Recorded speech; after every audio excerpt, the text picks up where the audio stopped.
As COVID-19 infections continue to be reported on campuses across the state, public health experts are calling for more transparency in the process.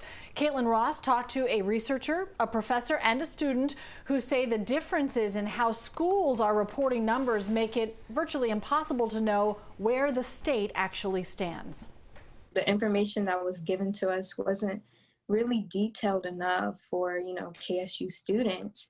So we were kind of going into it kind of blindly. Kennesaw State University junior Crystal Allen says she was worried before classes started because she didn't know how COVID positive cases would be reported.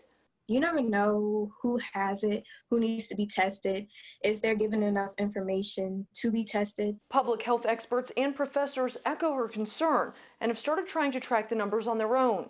University of North Georgia Associate Professor of English, Dr. Matthew Bodie, started a petition signed by thousands of professors and students across the university system of Georgia to make reporting cases standard. The university system isn't doing anything at all because they have said publicly they're not tracking each individual school's numbers.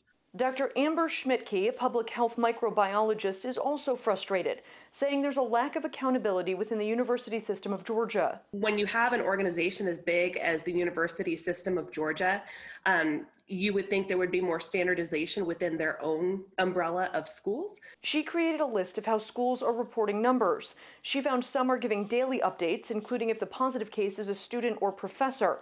Others are giving updates once a week without that context. And some schools just aren't reporting any COVID data at all. These are the schools that, where we send our kids to learn how to graph and how to produce meaningful information. And so it's kind of disappointing to see that they're not doing it. Dr. Schmidtke says she'd like to see daily updates from colleges and universities about who's infected with context, student, professor, staff.